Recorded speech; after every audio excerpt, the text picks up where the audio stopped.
Hi there, Lisa Arana here from Dahlhouse Designs, here with a quick project featuring the Bunches of Loves monthly sentiment kit from Unity Stamp Company.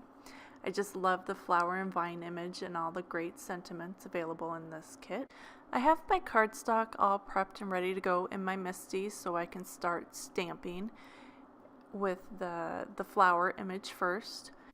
I like to place a transparency over the top of my cardstock. That way I can do a practice image and get the stamp all lined up and I know that the placement is correct. Once I know that, I remove the transparency and then I just start stamping my image.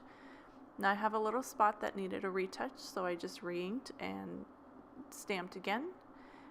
And now I'm stamping my sentiment. The blue ink was really light, so I'm just repeat stamping over and over again so I can get a nice dark image. Next, I'm coloring my image with some Prismacolor colored pencils. I'm starting out with the lightest color of teal, creating a base. And once I have the image filled in, I'll come back in with a darker shade and just create some shadow towards the center of the flower and lightly blending that out. And once I finish the darker spots, I come back in with that lighter color and I blend everything so it looks smooth. I colored all the flowers the same color because I wanted to keep it kind of simple and monochromatic.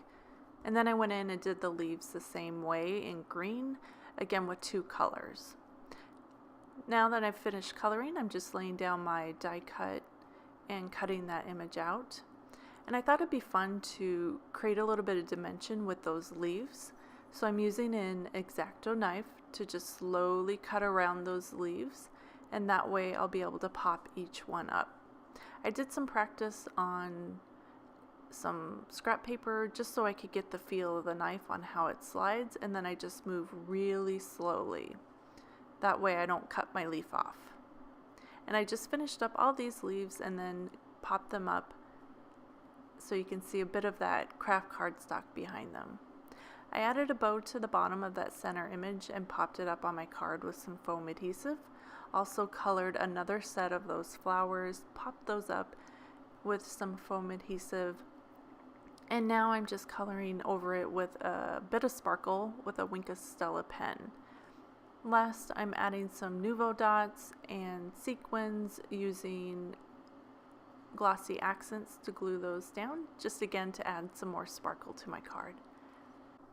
So here's the finished card with its cute cutouts that help highlight the leaves in this image and adds a little bit of interest. Thanks for watching, you guys. I hope you enjoyed, and I'll see you next time. Bye.